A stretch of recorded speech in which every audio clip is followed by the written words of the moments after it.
ಶ್ರೀ ಗುರುಭ್ಯೋ ನಮಃ. ಇದು ಹರಿಕಥಾಮೃತ ಸಾರದ 214ನೇ ಭಾಗ, 32ನೇ ಕಕ್ಷಾ ತಾರತಮ್ಯ ಸಂಧಿಯ 29ನೇ ಪದ್ಯ. ಒಟ್ಟಾರೆ ಪದ್ಯಗಳಿಗೆ 961ನೇ ಪದ್ಯ. 15ನೇ ಕಕ್ಷಾದಲ್ಲಿರುವಂಥ ಅಗ್ನಿ, ಭೃಗು ಇವರ ಬಗ್ಗೆ ಕಳೆದ ಪದ್ಯಗಳಲ್ಲಿ ದಾಸರು ವರ್ಣನೆ ಮಾಡಿದ್ದನ್ನು ನಾವೆಲ್ಲ ನೋಡಿದೆವು. ಮುಂದೆ ಅದೇ ಕಕ್ಷಾದಲ್ಲಿರುವಂಥ ಪ್ರಸೂತಿ, ಅವಳ ಬಗ್ಗೆ ಈ ಪದ್ಯದಲ್ಲಿ ವರ್ಣನೆ ಮಾಡ್ತಾರೆ. ಅದನ್ನು ಈಗ ನೋಡಬೇಕು. ತಾತನ ಅಪ್ಪಣೆಯಿಂದ ನೀ ಪ್ರಖ್ಯಾತಿಯುಳ್ಳ 60 ಮಕ್ಕಳ ಪಡೆದೆ, 60 ಮಕ್ಕಳ ಪ್ರೀತಿಯಿಂದಲೇ ಪಡೆದು ಅವರವರಿಗಿತ್ತು ಮನ್ನಿಸಿದೆ. ವೀತಿಹೋತ್ರನ ಸಮಳೆನಿಸುವ ಪ್ರಸೂತಿ ಜನನಿ ತ್ವರಂಗ್ರಿ ಕಮಲಕ್ಕೆ ನಾ ತುತಿಸುತ್ತಲೇ ಬಾಗುವೆ ಎಮ್ಮ ಕುಟುಂಬ ಸಲಹುವುದು.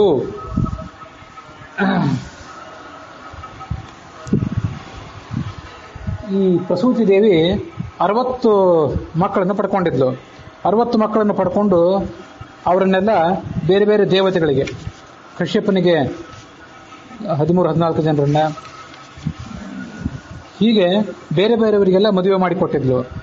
ಇವಳು ಸ್ವಯಂಭೂ ಮನುವಿನ ಮಗಳು ಮತ್ತು ದಕ್ಷ ಪ್ರಜಾಪತಿಯ ಹೆಂಡತಿ. ತಾತನ ಅಪ್ಪಣೆಯಿಂದ, ತಾತ ಅಂದರೆ ಸ್ವಯಂಭೂ ಮನು, ಆತನ ಅಪ್ಪಣೆಗನುಸಾರವಾಗಿ ನೀ ಪ್ರಖ್ಯಾತಿಯುಳ್ಳ 60 ಮಕ್ಕಳು, 60 ಜನ ಶ್ರೇಷ್ಠ ಮಕ್ಕಳನ್ನು ಪಡ್ಕೊಂಡು ಅವರೆಲ್ಲರನ್ನು ಅವರವರಿಗಿತ್ತು, ಯಾರ್ಯಾರಿಗೆ ಕೊಡಬೇಕಾಗಿತ್ತು ಅವರವರಿಗಿತ್ತು ಮನ್ನಿಸಿದೆ. ವೀತಿಹೋತ್ರನ ಸಮಳೆನಿಸು. ವೀತಿಹೋತ್ರೋ ಧನಂಜಯ ಅಂತ ಅಗ್ನಿ, ಆ ಅಗ್ನಿಗೆ ನೀನು ಸಮಾನಳಾಗಿದ್ದಿ. ಪ್ರಸೂತಿ ಜನನಿ, ತಾಯಿಯಾದ ಪ್ರಸೂತಿಯೇ, ನಿನ್ನ ಪಾದಕಮಲಕ್ಕೆ ನಾ ತುತಿಸುತ್ತಲೇ ಬಾಗುವೆ, ನಿನ್ನನ್ನು ಸ್ತೋತ್ರ ಮಾಡ್ತಲೇ ನಾನು ನಮಸ್ಕಾರ ಮಾಡ್ತೀನಿ. ಎಮ್ಮ ಕುಟುಂಬ ಸಲಹುವುದು, ನಮ್ಮ ಕುಟುಂಬವನ್ನು ನೀನು ಕಾಪಾಡಬೇಕು ಅಂತ ಅವಳ ಪ್ರಾರ್ಥನೆ.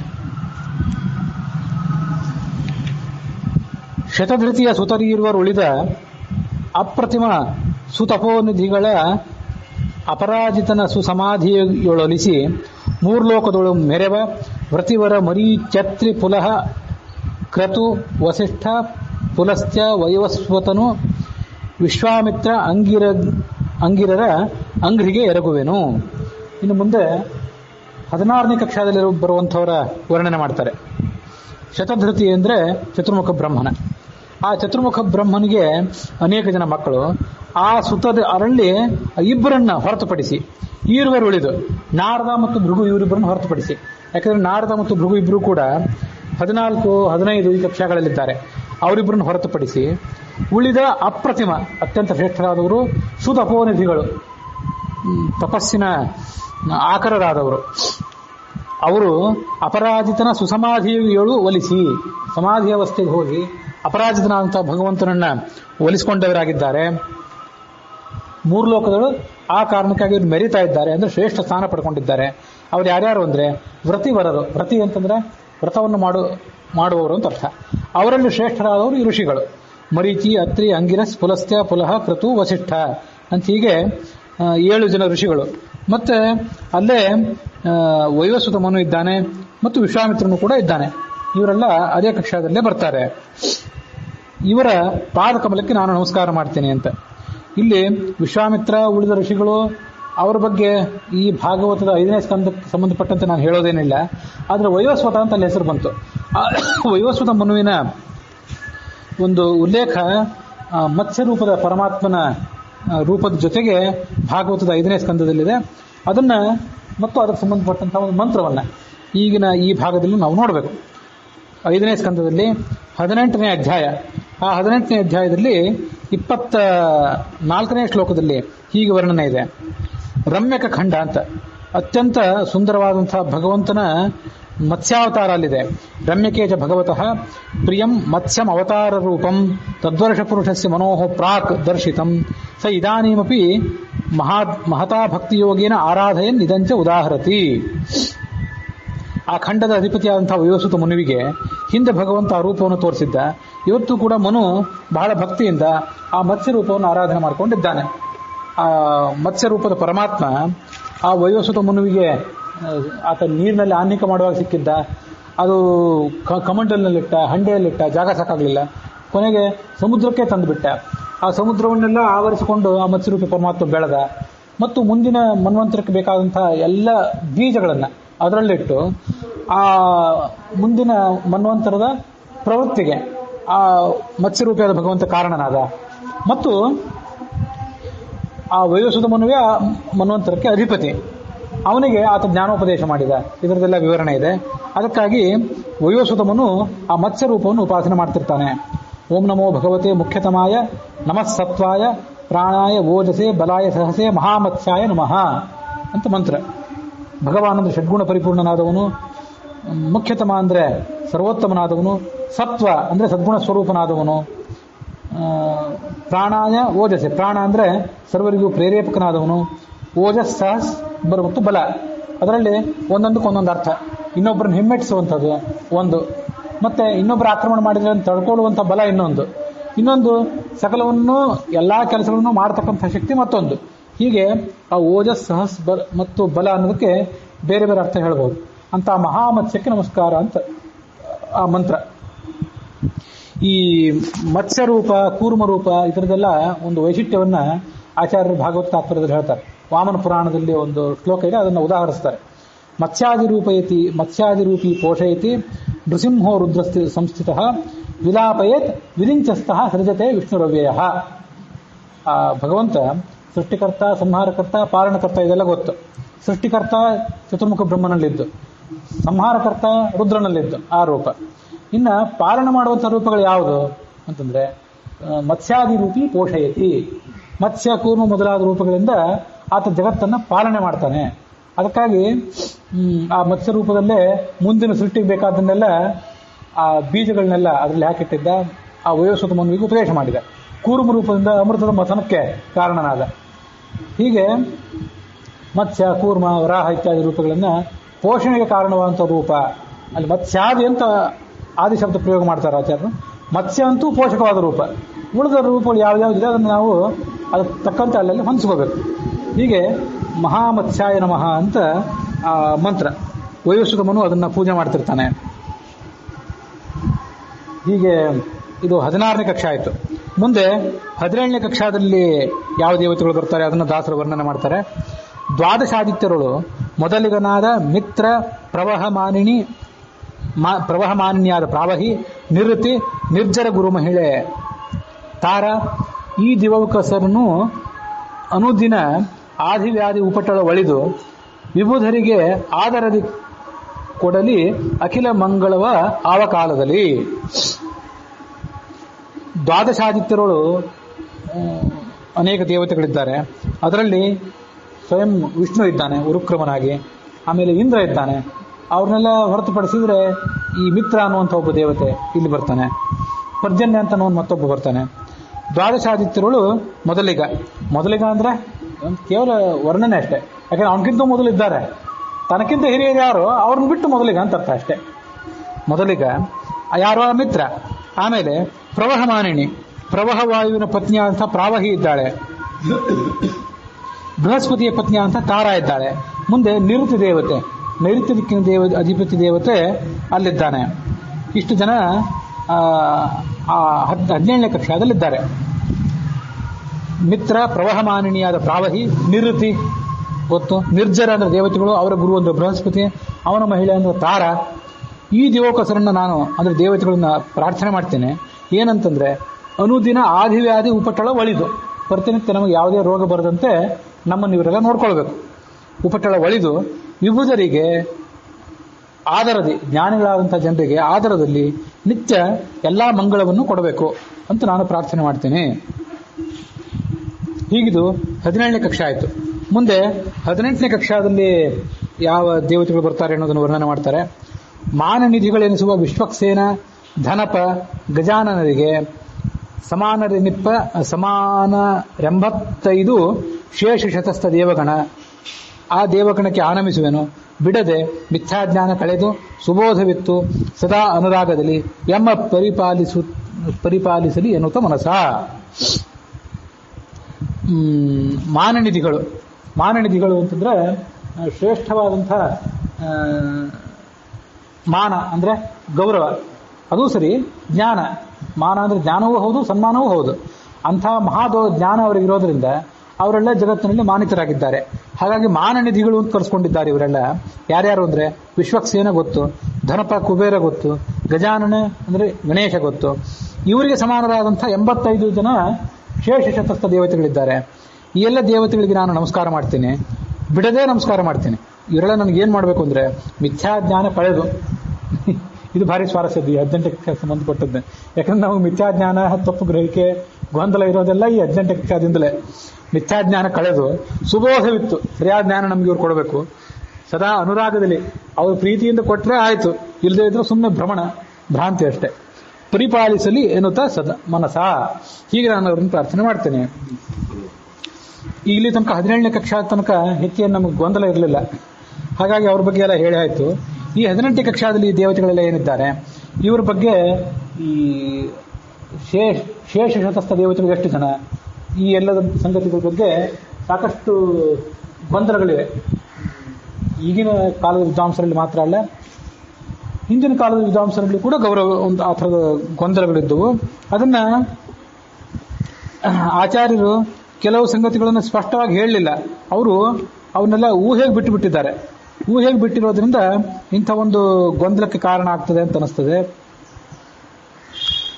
ಅದೇನೇ ಇರಲಿ, ಇದಕ್ಕೆ ಸಂಬಂಧಪಟ್ಟಂತೆ ನನ್ನ ಅಭಿಪ್ರಾಯ ನಾನು ಏನು ಹೇಳಬೇಕಾಗಿತ್ತು ಅದನ್ನ ಇಲ್ಲಿ ಹೇಳ್ತೇನೆ.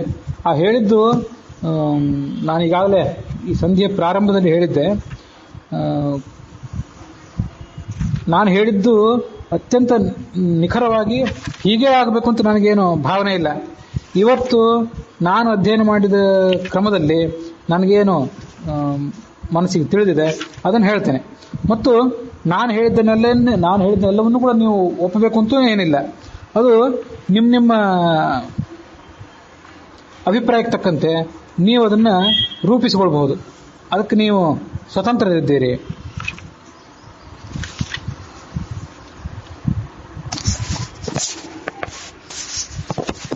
ಈ ಕಕ್ಷಾದಲ್ಲಿ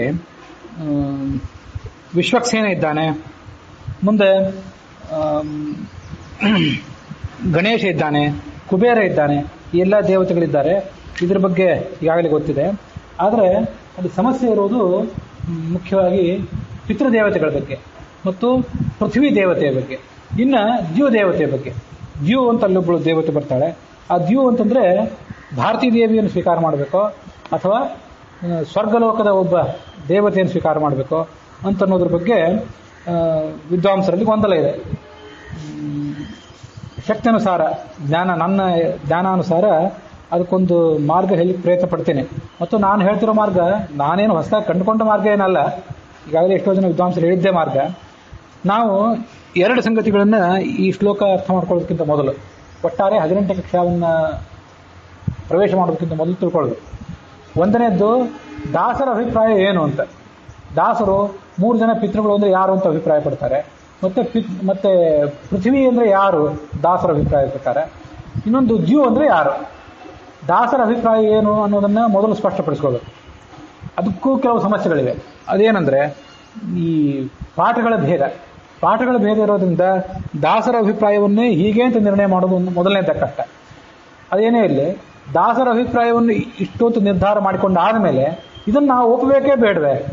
ಯಾಕಂದರೆ ದಾಸರ ಎಲ್ಲ ಅಭಿಪ್ರಾಯಗಳನ್ನು ನಾವು ಒಪ್ಪಬೇಕಾಗಿಲ್ಲ.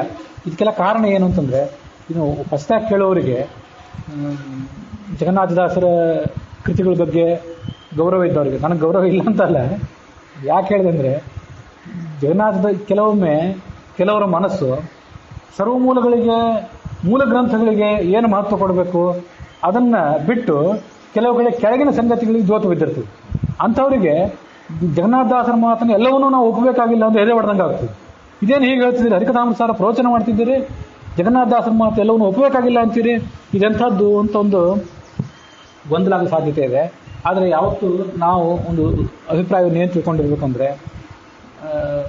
ಎಲ್ಲ ಸನಾತನ ಧರ್ಮದವರಿಗೆ ವೇದಗಳು ಮುಖ್ಯ. ಅದರಲ್ಲೂ ವೇದಗಳು ಮತ್ತು ಬ್ರಹ್ಮಸೂತ್ರಗಳು, ಮಹಾಭಾರತ, ಭಾಗವತ ಇವು ಮುಖ್ಯ. ಮೊದಲು ವೇದಗಳು ಮುಖ್ಯ ಅಂತ ಯಾಕೆ ಹೇಳಿದೆ ಅಂದರೆ, ಸನಾತನ ಧರ್ಮದವರು ಎಲ್ಲರೂ ಕೂಡ, ಆರ್ಯ ಸಮಾಜದ ದಯಾನಂದ ಸರಸ್ವತಿ ಮೊದಲಾದವರು ಎಲ್ಲರೂ ಕೂಡ ಮಹಾಭಾರತ, ರಾಮಾಯಣ, ಪುರಾಣ ಇವುಗಳಿಗೆ ಬೆಲೆ ಕೊಡೋದಿಲ್ಲ. ಕೆಲವರು ವೇದಗಳಿಗೆ ಮಾತ್ರ ಬೆಲೆ ಕೊಡ್ತಾರೆ. ಅಂತೂ ಹಿಂದೂಗಳು ಸನಾತನಿಗಳು ಅಂತ ಕರ್ಸ್ಕೊಂಡವ್ರು ಏನಿದ್ದೀವಲ್ಲ ನಾವು ಸನಾತನ ಧರ್ಮದವರು, ನಮಗೆ ಮೊಟ್ಟ ಮೊದಲನೇದಾಗಿ ವೇದ ಮುಖ್ಯ. ಅದಾದ್ಮೇಲೆ ಬ್ರಹ್ಮಸೂತ್ರಗಳು, ಮಹಾಭಾರತ, ರಾಮಾಯಣ, ಭಾಗವತ, ಪುರಾಣಗಳು ಇವು ಮುಖ್ಯ. ಅದನ್ನ ಮತ್ತಷ್ಟು ವಿಸ್ತೃತವಾಗಿ ನಾವು ತಿಳ್ಕೊಳ್ಬೋದು. ಅದರಲ್ಲಿ ಆ ವೇದವ್ಯಾಸರ ಪ್ರಶ್ನೆ ಬಂದ ಮೇಲೆ ವೇದವ್ಯಾಸರ ಬ್ರಹ್ಮಸೂತ್ರಗಳಿಗೆ, ಅವರ ಗೀತೆಗಳಿಗೆ ಮತ್ತು ಉಪನಿಷತ್ತುಗಳಿಗೆ, ಅವರು ವಿಭಾಗ ಮಾಡಿದಂಥ ವೇದಗಳಿಗೆ ಭಾಷ್ಯವನ್ನು ಬರೆದವರು ಅನೇಕ ಜನ ಆಚಾರ್ಯರು, 21 ಜನ ಆಚಾರ್ಯರು ವ್ಯಾಖ್ಯಾನ ಬರೆದಿದ್ದು. ಅದರಲ್ಲಿ ಈಗ ನಾವು ನೋಡ್ತಿರೋದು ಮಾಧ್ವ ವೇದಾಂತದ ಪರಿಭಾಷೆ. ಮಾಧ್ವ ವೇದಾಂತಕ್ಕನುಸಾರವಾಗಿ ಪ್ರಮೇಯಗಳೇನು ಮತ್ತು ತಾರತಮ್ಯಗಳೇನು ಇದನ್ನೀಗ ನಾವು ನೋಡ್ಲಿಕ್ಕೆ ಹೊರಟಿವಿ. ಹಾಗಿರುವಾಗ ನಮಗೆ ವೇದವ್ಯಾಸರು ಮುಖ್ಯರಾಗ್ತಾರೆ, ಆಚಾರ್ಯರು ಮುಖ್ಯರಾಗ್ತಾರೆ. ಆಚಾರ್ಯರ ನಂತರ ತ್ರಿವಿಕ್ರಮ ಪಂಡಿತರು, ನಾರಾಯಣ ಪಂಡಿತರು ಮತ್ತು ಟೀಕಾಚಾರ್ಯರು ಇವರು ಮುಖ್ಯರಾಗ್ತಾರೆ. ಇವರು ಬಳಿಕ ಟಿಪ್ಪಣಿಗಳನ್ನು ಬರೆದಂಥ ವಾದಿರಾಜ ಸ್ವಾಮಿಗಳು, ರಾಘವೇಂದ್ರ ಸ್ವಾಮಿಗಳು, ರಘುತ್ತಮ ತೀರ್ಥರು, ಆಮೇಲೆ ಜಗನ್ನಾಥದಾಸರು ಇವರೆಲ್ಲ ಮುಖ್ಯರಾಗ್ತಾರೆ. ಇಲ್ಲಿ ನಮಗೆ ಎಷ್ಟು ಯಾವುದಕ್ಕೆ ಬೆಲೆ ಕೊಡಬೇಕು ಅಂತ ಅನ್ನೋದನ್ನು ನಾವು ಮೊದಲು ತೀರ್ಮಾನ ಮಾಡಿಕೊಂಡ್ರೆ ತತ್ವಗಳನ್ನ ತೀರ್ಮಾನ ಮಾಡ್ಲಿಕ್ಕೆ ಒಂದು ಸರಿಯಾದಂಥ ಮಾರ್ಗ ತೋರಿದಂತಾಗ್ತದೆ. ಟಿಪ್ಪಣಿಕಾರರು ಅಂತ ಇವತ್ತು ಯಾರ್ಯಾರು ಇದ್ದಾರಲ್ಲ, ವೇದೇಶ ತೀರ್ಥರು, ರಾಘವೇಂದ್ರ ಸ್ವಾಮಿಗಳು, ವಾದಿರಾಜರು, ರಘುತ್ತಮರು, ಇವರು ಪ್ರತಿಯೊಂದು ಟಿಪ್ಪಣಿಯನ್ನು ಕೂಡ ಓದಿ ಅದೆಲ್ಲದಕ್ಕೂ ವಿರೋಧ ಬರದಂತೆ ಒಂದು ಮಾರ್ಗ ಹುಡುಕ್ತೀನಿ ಅಂತಂದರೆ ಅದು ಅಸಾಧ್ಯವಾದ ಕೆಲಸ, ಅದು ಸಾಧ್ಯವೇ ಆಗದೆ ಇರುವಂಥ ಕೆಲಸ. ಅದಕ್ಕಾಗಿ ಅದನ್ನು ಬಿಟ್ಟು ಬಿಡೋದು ಒಳ್ಳೆಯದು. ಇನ್ನೇನು ಮಾಡಬೇಕು? ಆಚಾರ್ಯರು ವೇದವ್ಯಾಸದೇವರು ಬ್ರಹ್ಮಸೂತ್ರಗಳು, ಆಚಾರ್ಯರ ಅನುವ್ಯಾಖ್ಯಾನ, ಬ್ರಹ್ಮಸೂತ್ರ ಭಾಷ್ಯ, ಭಾಗವತ ತಾತ್ಪರ್ಯ ಇತ್ಯಾದಿ ಗ್ರಂಥಗಳು, ಉಪನಿಷತ್ ಭಾಷ್ಯ ಇತ್ಯಾದಿಗಳು, ಒಟ್ಟಾರೆ ಸರ್ವಮೂಲ. ಅದಕ್ಕೆ ಟೀಕಾಚಾರ್ಯರ ಟೀಕೆಗಳು, ತ್ರಿವಿಕ್ರಮ ಪಂಡಿತರ ಗ್ರಂಥಗಳು, ಇವನ್ನಷ್ಟು ಮುಖ್ಯವಾಗಿ ಇಟ್ಕೊಂಡ್ರೆ ಉಳಿದದ್ದೇನಿದೆ ಅದನ್ನು ಸಂದರ್ಭೋಚಿತವಾಗಿ ಯಾವುದನ್ನು ಯಾವ ಕಾಲಕ್ಕೆ ಹೊಂದಿಸ್ಕೋಬೇಕು, ಯಾವುದನ್ನು ಯಾವ ಕಾಲಕ್ಕೆ ನಮಗೆ ಗೊತ್ತಿಲ್ಲ ಅಂತ ಹೇಳಬೇಕು. ತಪ್ಪು ಅವ್ರು ಹೇಳದೇ ಇದ್ದದ್ದು ನಾನು ಹೇಳ್ತೇನೆ, ಅದಕ್ಕೊಂದು ಮಾರ್ಗ ತೋರಿಸಿದ್ದೀನಿ, ಇವರೆಲ್ಲ ಭ್ರಾಂತರು, ಹಿಂದಿನವರು ಮಹಾಪುರುಷರೆಲ್ಲ ಭ್ರಾಂತರು, ನಾವು ಅದಕ್ಕೊಂದು ಸರಿಯಾದ ಮಾರ್ಗ ಹೇಳ್ತಿದ್ದೀವಿ ಅಂತ ನಮಗೆ ದುರಹಂಕಾರ ಇರಬಾರ್ದು. ನಮಗಿದನ್ನು ಹೊಂದಿಸ್ಲಿಕ್ಕೆ ಆಗ್ತಿಲ್ಲ, ನಮಗೆ ಅವರೊಂದು ಮಾರ್ಗ ಅವರೇ ತೋರಿಸಿಕೊಟ್ರೆ ಮುಂದಿನ ದಾರಿ ಮುಂದೆ. ಸದ್ಯ ನಮಗೆ ಆಚಾರ್ಯರ ಸರ್ವಮೂಲ, ಅದಕ್ಕೆ ಟೀಕೆಗಳು ಏನು ತ್ರಿವಿಕ್ರಮ ಪಂಡಿತರದು, ಜಯತೀರ್ಥರದು ಇವೆ, ಅವನ್ನ ಅಷ್ಟು ಹೊಂದಿಸ್ಲಿಕ್ಕೆ ಕಲ್ತ್ಕೊಂಡ್ರೆ ನಮಗೊಂದು ಸರಿಯಾದಂಥ ಮಾರ್ಗ ಆಗ್ತದೆ. ಇದ್ರ ಮೂಲಕ ಏನು ಹೇಳ್ದಂಗೆ ಆಯಿತು ಅಂತಂದರೆ, ಹಾಗಾದರೆ ದಾಸ ಸಾಹಿತ್ಯಕ್ಕೆ ಸಂಬಂಧಪಟ್ಟಂತೆ 106 ಹಾಡುಗಳಿವೆ ಅಲ್ಲ, ಆ ಹಾಡುಗಳನ್ನೆಲ್ಲ ಏನು ಮಾಡಬೇಕು? ಆಚಾರ್ಯರ ಗ್ರಂಥಗಳು ಅಂತ ಹೇಳಿದ್ರಿ, ಮುಂದೆ ಟೀಕಾಚಾರ್ಯರು, ತ್ರಿವಿಕ್ರಮ ಪಂಡಿತರದು ಅಂತ ಹೇಳಿದ್ರಿ. ಹಾಗಾದರೆ ದಾಸ ಸಾಹಿತ್ಯಕ್ಕೆ ಸಂಬಂಧಪಟ್ಟಂಥ ಅನೇಕ ಹಾಡುಗಳು, ಹರಿಕಥಾಮೃತಸಾರ ಇದನ್ನೆಲ್ಲ ತೊಗೊಳ್ಬೇಕೇ ಬೇಡವೆ ಅಂದರೆ ಅದನ್ನೂ ತೊಗೊಳ್ಬೇಕು. ನಾನು ಈ ಹರಿಕಥಾಮೃತಸಾರವನ್ನು ಏನಂತ ಹೇಳ್ತೇನೆ ಅಂದರೆ, ಯಾವತ್ತೂ ಕೂಡ ಇದು ಆಚಾರ್ಯರ ಸರ್ವಮೂಲಕ್ಕೆ ಬರೆದಂಥ ಒಂದು ಟಿಪ್ಪಣಿ. ಇದು ಕನ್ನಡದಲ್ಲಿ ಬರೆದ ಟಿಪ್ಪಣಿ. ರಾಯರು, ವಾದಿರಾಜರು, ರಘುತ್ತಮರು ಸಂಸ್ಕೃತದಲ್ಲಿ ಬರೆದರು, ವೇದೇಶ ತೀರ್ಥರು ಇವರೆಲ್ಲ ಸಂಸ್ಕೃತದಲ್ಲಿ ಬರೆದರು, ಜಗನ್ನಾಥದಾಸರು ಕನ್ನಡದಲ್ಲಿ ಬರೆದ್ರು ಅಷ್ಟೇ. ಅಂತೂ ಇದೊಂದು ಟಿಪ್ಪಣಿಯೇ. ಎಲ್ಲ ಟಿಪ್ಪಣಿಗಳನ್ನು ಹೊಂದಿಸ್ತೇನೆ ಅಂತಂದ್ರೆ ಅದು ಆಗದೆ ಇರೋ ಕೆಲಸ. ಈ 85 ಜನ ಶ್ರೇಷ್ಠಸ್ಥರು ಅನ್ನೋದು ಸಂಗತಿನೇ ಏನಿದೆಯಲ್ಲ, ಇದನ್ನೇ ನಾನು ಇತ್ತೀಚಿನವನು, ನಮ್ಮಂಥವ್ರಿಗೊಂದು ಏನು ಬೆಲೆ ಇಲ್ಲ, ಅದನ್ನು ಬಿಟ್ಟು ಬಿಡೋಣ. ಹಿಂದಿನ ಟಿಪ್ಪಣಿಕಾರರೇ ಎಷ್ಟೋ ಜನ ಈ 85 ವ್ಯವಸ್ಥೆನೇ ಒಪ್ಪಲಿಲ್ಲ. ಇದನ್ನು ಒಪ್ಪದೇ ಇರೋದ್ರಿಂದ ನಾವು ದಾಸರಿಗೆ ವಿರೋಧವನ್ನು ವ್ಯಕ್ತಪಡಿಸಿದರೆ, ದಾಸರು ಹೇಳಿದ ಅಭಿಪ್ರಾಯವನ್ನು ನಾವು ಒಪ್ಪದೇ ಇದ್ದರೆ ನಮ್ಮದೇನಿದು ಹೊಸ ಮಾರ್ಗ ಏನಾಗಲಿಲ್ಲ. ಹಿಂದಿನವ್ರು ಹೇಳಿದಂಥ ಕೆಲವು ಸಂಗತಿಗಳನ್ನೇ ಕೆಲವರು ಅದನ್ನು ಒಪ್ತಾರೆ, ಕೆಲವರು ಇದನ್ನು ಒಪ್ತಾರೆ. ಇಲ್ಲಿ ದಾಸ ಸಾಹಿತ್ಯಕ್ಕೆ ಸಂಬಂಧಪಟ್ಟಂಥ ಹರಿಕಥಾಮೃತಸಾರ, ವಿಜಯದಾಸರ ತಾರತಮ್ಯ ಸುಳ್ಳಾದಿಗಳು ಇವೆಲ್ಲ ಕೂಡ ಪ್ರಮಾಣವೇ. ಆದರೆ ಕಾಲಕ್ರಮೇಣ ಏನಾಗಿದೆ ಅಂತಂದರೆ, ನಮಗೆ ಗ್ರಂಥಗಳನ್ನು ಶುದ್ಧ ರೂಪದಲ್ಲಿ ಉಳಿಸ್ಕೊಳ್ಳಿಕ್ಕಾಗಲಿಲ್ಲ. ಇಷ್ಟು 108 ಸಮಸ್ಯೆಗಳು. ಆಚಾರ್ಯರ ಸರ್ವಮೂಲವನ್ನೇ ಅದು ಋಷಿಕೇಶ ತೀರ್ಥರ ಪಾಠ ಯುಕ್ತವೋ, ಋಷಿಕೇಶ ತೀರ್ಥರಿಗಿಂತ ಭಿನ್ನವಾದಂಥ ಬೇರೆ ಪಾಠ ಯುಕ್ತವೋ ಅನ್ನೋದ್ರ ಬಗ್ಗೆ ಇವತ್ತು ಪ್ರಾಯ ಎಂದೂ ಮುಗಿದೇ ಇರುವಂಥ ಕೋಲಾಹಲನೇ ನಡೆದಿದೆ. ಹಾಗಿರುವಾಗ ಸಂಸ್ಕೃತದಲ್ಲಿ ಇರುವಂಥ ಗ್ರಂಥಗಳು, ಘನ ಪಂಡಿತರು ಆಗಿನ ಕಾಲದಲ್ಲೇ ಇರ್ತಿದ್ರು, ಈಗಲೂ ಇದ್ದಾರೆ. ಅದಕ್ಕೊಂದು ಘನಿಷ್ಠವಾದಂಥ ಪರಂಪರೆ ಇತ್ತು. ಆ ಪರಂಪರೆಯವರೇ ಅದನ್ನು ಸರಿಯಾಗಿ ಉಳಿಸ್ಕೊಳ್ಳಿಕ್ಕಾಗಲಿಲ್ಲ. ಶುದ್ಧವಾದ ಪಾಠವನ್ನು ಉಳಿಸ್ಕೊಳ್ಳಿಕ್ಕೆ ಆಗಿಲ್ಲ, ಮತ್ತು ಪ್ರಮೇಯವನ್ನು ಕೂಡ ಉಳಿಸ್ಕೊಳ್ಳಿಕ್ಕಾಗಿಲ್ಲ. ಕೆಳಹಂತದ ಪ್ರಮೇಯಗಳು, ಭಗವಂತ ಸರ್ವೋತ್ತಮ, ಜಗತ್ತು ಸತ್ಯ, ಮತ್ತು ಪರಶುಕ್ಲತ್ರಯರು, ಈ ಎಲ್ಲ ವಿಷಯಗಳನ್ನು ನಾವು ಸರಿಯಾಗಿ ತಿಳ್ಕೊಳ್ಬೋದು. ಅದ್ರ ಬಗ್ಗೆ ಯಾವುದೇ ಗೊಂದಲನೂ ನಮ್ಗೆ ಆಗಬೇಕಾಗಿಲ್ಲ. ಆದರೆ ತೀರಾ ಕೆಳಹಂತದ ಪ್ರಮೇಯಗಳನ್ನು ನಮಗೆ ಸರಿಯಾಗಿ ಉಳಿಸ್ಕೊಳ್ಳಿಕ್ಕಾಗಲಿಲ್ಲ. ಮುಂದೆ ಬಂದಂತೆ ಏನಾಗ್ತದೆ ಅಂತಂದರೆ, ಪರಂಪರೆ ಯಾವತ್ತೂ ಕೂಡ ಕಳೆದು ಹೋಗ್ತದೆ. ಪರಂಪರೆ ಕಳೆದು ಹೋಗೋದರಿಂದ ಪಾರಂಪರಿಕವಾದ ಉಪದೇಶ ಏನಿತ್ತು ಅಂತನ್ನೋದು ನಮ್ಮಂಥ ಕೆಳಹಂತದಲ್ಲಿದ್ದವರಿಗೆ ಅದು ತಿಳಿಯದಂಥ ಪ್ರಸಂಗ ಬಂದುಬಿಡ್ತದೆ. ಹಾಗಿರುವಾಗ ಸಂಸ್ಕೃತದಲ್ಲಿರುವಂಥ ಗ್ರಂಥಗಳನ್ನೇ ಉಳಿಸ್ಕೊಳ್ಳಿಕ್ಕಾಗಲಿಲ್ಲ. ಟಿಪ್ಪಣಿಕಾರರಲ್ಲೇ ವಿಪರೀತ ಮತಭೇದ ಇದೆ. ತಾರತಮ್ಯ ಪ್ರಬಂಧ ಅಂತ ದೊಡ್ಡ ಪುಸ್ತಕವನ್ನೇ ಇವತ್ತು ನಾವು ನೋಡ್ತೇವೆ. ಅದರಲ್ಲಿ ಒಂದು 8-10 ಜನ ಸಂಸ್ಕೃತ ಟಿಪ್ಪಣಿಕಾರರ ಟಿಪ್ಪಣಿಗಳನ್ನು ನೋಡ್ತೀವಿ. ಅವರಲ್ಲಿ ಭಿನ್ನಾಭಿಪ್ರಾಯ ಇದೆ. ಇನ್ನು ಕನ್ನಡದ ಹಾಡುಗಳನ್ನು ಸರಿಯಾಗಿ ಕೆಲವನ್ನ ಉಳಿಸ್ಕೊಳ್ಳಿಕ್ಕೆ ಸಾಧ್ಯ ಆಗ್ತದೋ ಇಲ್ಲೋ ಅಂತ ಅನ್ನೋದ್ರ ಬಗ್ಗೆ ನನಗೆ ಸಂಶಯ ಇದೆ. ಯಾಕೆಂತಂದರೆ ಉಳಿಸ್ಕೊಳ್ಬೇಕಾದವರಿಗೆ ಒಂದು ಸಮಯ ಬೇಕು, ಒಂದು ಅಪಾರವಾದಂಥ ಸಮಯ ಶ್ರಮ ಮತ್ತು ಅಂಥ ಅಪಾರವಾದಂಥ ವಿದ್ವತ್ತು, ಬುದ್ಧಿಮತ್ತೆ ಇವೆಲ್ಲ ಇದ್ದವರು ಆಗಿನ ಕಾಲಕ್ಕೆ ಇರಲಿಲ್ಲ ಅಂತ ನಾನು ಹೇಳ್ತಿಲ್ಲ, ಆದರೆ ಕಡಿಮೆ ಇದ್ದರು. ಹಾಗಾಗಿ ಗ್ರಂಥಗಳನ್ನ ನಿರ್ದಿಷ್ಟ ರೂಪದಲ್ಲಿ ಉಳಿಸ್ಕೊಳ್ಳಿಕ್ಕಾಗಲಿಲ್ಲ. ಇದು ಯಾಕೆ ಹೇಳ್ತಿದ್ದೀನಿ ಅಂತಂದರೆ, ಈ 18ನೇ ಕಕ್ಷಾದಲ್ಲಿ ಪೃಥ್ವಿ ದೇವತೆ ಬರ್ತಾಳೆ. ಆ ಪೃಥ್ವಿಯನ್ನು ಇಬ್ಬರು ಪೃಥ್ವಿಗಳು ಅಂತ ಹೇಳಬೇಕು. 18ನೇ ಕಕ್ಷಾದಲ್ಲಿ ಒಬ್ಬರು ಪೃಥ್ವಿ, ಮುಂದೆ 24ನೇ ಕಕ್ಷಾದಲ್ಲಿ ಶನಿಗೆ ಸಮಾನವಾಗಿ ಶನಿ ಜೊತೆಗೆ ಪಠಿತರಾಗುವಂಥ ಮತ್ತೊಬ್ಬಳು ಪೃಥ್ವಿ ಅಂತ ಹೇಳೋರಿದ್ದಾರೆ, ಇಲ್ಲ ಒಬ್ಬಳೇ ಪೃಥ್ವಿ ಅಂತ ಹೇಳೋರಿದ್ದಾರೆ. ಹೀಗೆಲ್ಲ ಗೊಂದಲ ಇದೆ. ಮತ್ತು ಇದೇ ಹರಿಕಥಾಮೃತಸಾರದಲ್ಲಿ ಈಗ ಇಲ್ಲಿ ಪೃಥ್ವಿಯ ಈ ಸಂಧಿಯಲ್ಲಿ 32ನೇ ಕಕ್ಷಾ ತಾರತಮ್ಯ ಸಂಧಿಯಲ್ಲಿ ಇಲ್ಲಿ ಪೃಥ್ವಿಯ ಬಗ್ಗೆ ಪ್ರಸ್ತಾವನೆ ಬಂದಿಲ್ಲ. ಪೃಥ್ವಿ ಬಗ್ಗೆ ಪ್ರಸ್ತಾವ ಬರೋದು ಶನಿಯ ಜೊತೆಗೆ ಮುಂದೆ ಈ ಸಂಧಿಯಲ್ಲಿ.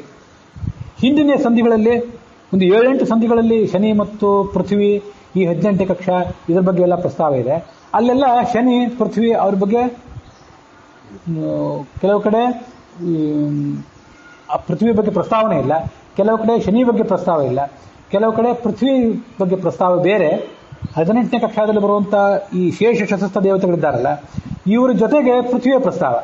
ಅದಾದಮೇಲೆ ಒಂದು 4-6 ಕಕ್ಷಾಗಳಾದಮೇಲೆ ಶನಿಯ ಪ್ರಸ್ತಾವ. ಹಾಗಾಗಿ ಶನಿ ಮತ್ತು ಪೃಥ್ವಿಗಳನ್ನು 4-6 ಕಕ್ಷಾಗಳಷ್ಟು ದೂರವಾಗಿ ಪ್ರಸ್ತಾವ ಮಾಡಿರೋದ್ರಿಂದ ಇದೆಲ್ಲ ಏನಾಗ್ತದೆ ಅಂತಂದರೆ, ಇವತ್ತು ಆ ಪಾಠ ಸರಿಯೋ ಈ ಪಾಠ ಸರಿಯೋ ಅಂತ ನಿರ್ಣಯ ಮಾಡೋದು ಕಷ್ಟ ಆಗಿಬಿಡುತ್ತೆ. ಇಷ್ಟೆಲ್ಲ ಸಮಸ್ಯೆಗಳಿರೋದ್ರಿಂದ ದಾಸ ಸಾಹಿತ್ಯದ ಅನೇಕ ಹಾಡುಗಳು, ಹರಿಕಥಾಮೃತಸಾರ, ವಿಜಯದಾಸರ ಸುಳಾದಿಗಳು, ಇವುಗಳಲ್ಲಿ ನಾವು ಎಷ್ಟನ್ನು ಯಾವುದನ್ನು ಸ್ವೀಕಾರ ಮಾಡಬೇಕು, ಹೇಗೆ ಸ್ವೀಕಾರ ಮಾಡಬೇಕು ಅಂತಂದ್ರೆ ಅವರವರಿಗೆ ಬಿಟ್ಟದ್ದು. ಇದ್ರ ಬಗ್ಗೆ ಹೀಗೆ ಅಂತ ತೀರ್ಮಾನ ಮಾಡಲಿಕ್ಕೆ ನಮ್ಮಂಥ ಹುಲುಮಾನವರಿಗೆ ಆಗೋದಿಲ್ಲ. ಪರಂಪರೆ ತಪ್ಪಿ ಹೋಗಿದೆ ಅಂತ ಹೇಳ್ತಿದ್ದೇನಲ್ಲ, ಪರಂಪರೆ ತಪ್ಪಿ ಹೋಗಿದೆ ಅನ್ನೋಕ್ಕೆ ಒಂದಿಷ್ಟು ಸಾಕ್ಷ್ಯ ತೋರಿಸ್ತೇನೆ.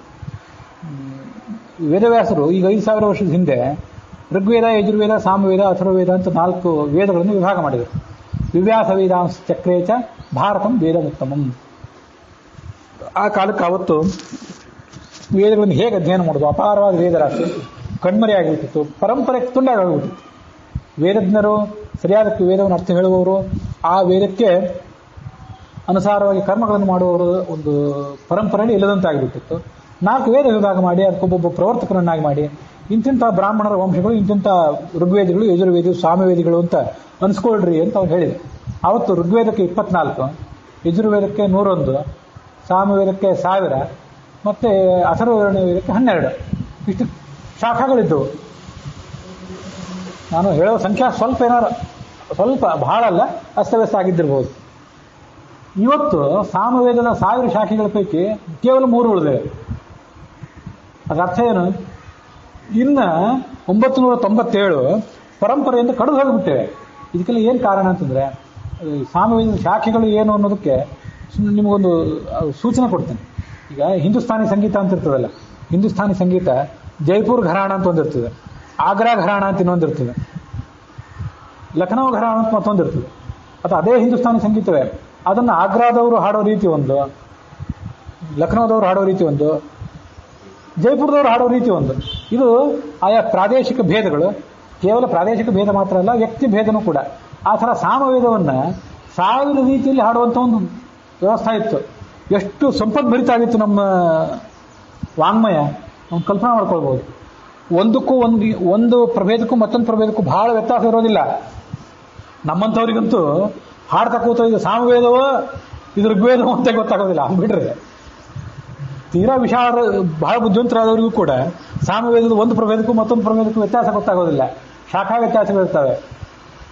ಉದಾಹರಣೆಗೆ ಚತುಷ್ಕಪರ್ದ ಯುವತಿ ಸ್ವಪೇಶ ಘೃತ ಪ್ರತೀಕ ವಯುನಾನಿವಸ್ತೆ ಲಕ್ಷ್ಮೀದೇವಿ ಸ್ತೋತ್ರ. ಒಂದು ಕಡೆ ಚತುಷ್ಕಪರ್ದ 4 ಜಡೆ ಇದ್ದವಳು ಅಂತ, ಇನ್ನೊಂದು ಕಡೆ ಚತುಶಿಖಂಡ. ಶಿಖಂಡ ಅಂದರೆ ಅದು ಜಡೆಯೇನೆ. ಶಾಖಾ ಭೇದದಿಂದ ಪದಗಳ ಬೇರೆ ಬೇರೆ ಇರ್ತಾವೆ. ಇದು ಪದಗಳು ಬೇರೆ ಬೇರೆ ಆಗಿರೋದು ಒಂದು, ಇದ್ದ ಪದಗಳನ್ನೇ ಅದೇ ಶ್ಲೋಕಗಳನ್ನೇ ಬೇರೆ ಬೇರೆ ರೀತಿಯಾಗಿ ಹಾಡೋದು ಇನ್ನೊಂದು.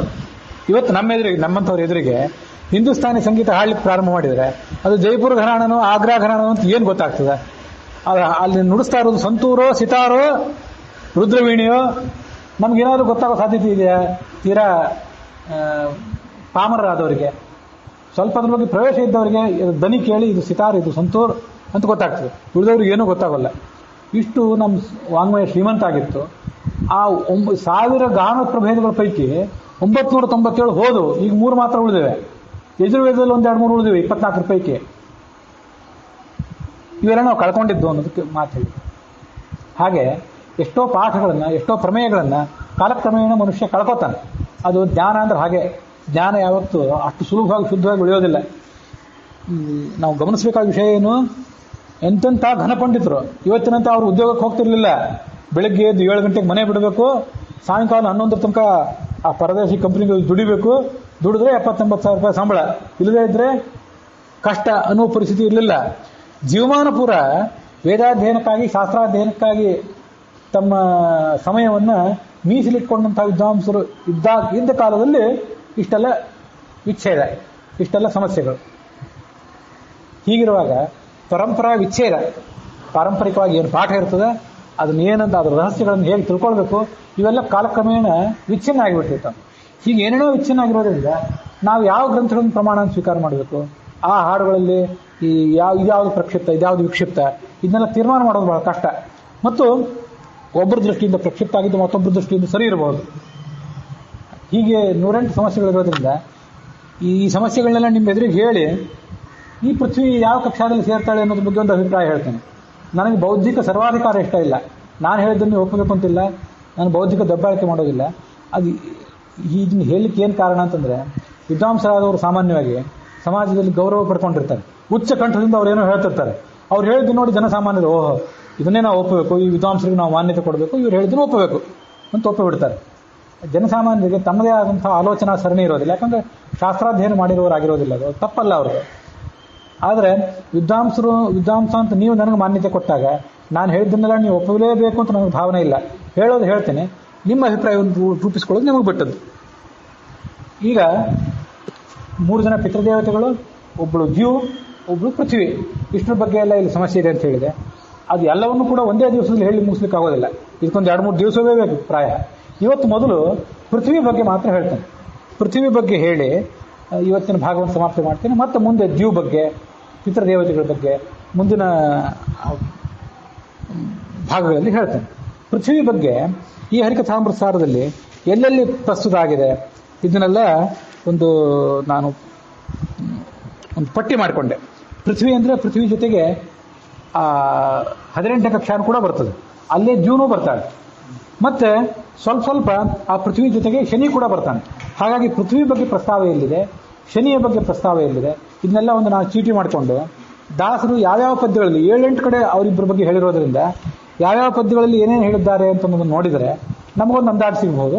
ಇದು ಬಿಟ್ಟು ಸರ್ವಮೂಲದಲ್ಲಿ ಏನಿದೆ ಅಂತ ತಿಳ್ಕೊಂಡ್ಬಿಟ್ರೆ ನಮಗೊಂದು ಕಚ್ಚಾ ನಿರ್ಣಯ ಹೇಳಲಿಕ್ಕೆ ಸಾಧ್ಯ ಆಗ್ಬೋದು. ನಾನು ಪ್ರಭಂಜನಾಚಾರ್ಯರ ಪುಸ್ತಕಕ್ಕನುಸಾರವಾಗಿ ಈ ಪಟ್ಟಿ ಹೇಳ್ತೀನಿ. ನೀವು ಯಾರು ಅದನ್ನು ಬರ್ಕೊಂಡು ನೋಡೋರಿದ್ರೆ ಆಮೇಲೆ ನೋಡ್ಬೋದು. ಪೃಥ್ವಿ ಅಥವಾ 18ನೇ ಕಕ್ಷೆ, ಇದಕ್ಕೆ ಸಂಬಂಧಪಟ್ಟಂತೆ ಪ್ರಭಂಜನಾಚಾರ್ಯ ಪುಸ್ತಕದಲ್ಲಿ 597, ನೀವು ಬರ್ಕೊಳ್ಳಿಕ್ಕೆ ಅನುಕೂಲ ಆಗಲಿ ಅಂತ ಸುಲಭವಾಗಿ ಸ್ವಲ್ಪ ನಿಧಾನವಾಗಿ ಹೇಳ್ತೇನೆ. 597, 643, 713, 776, 836, 837, 872 ಮತ್ತು 964. ಇದಲ್ಲದೆ 974 ಮತ್ತು 975 ಈ ಪದ್ಯಗಳಲ್ಲಿ ಪೃಥ್ವಿ ದೇವತೆಯ ಬಗ್ಗೆ ಪ್ರಸ್ತಾವವನ್ನು ದಾಸರು ಮಾಡ್ತಾರೆ.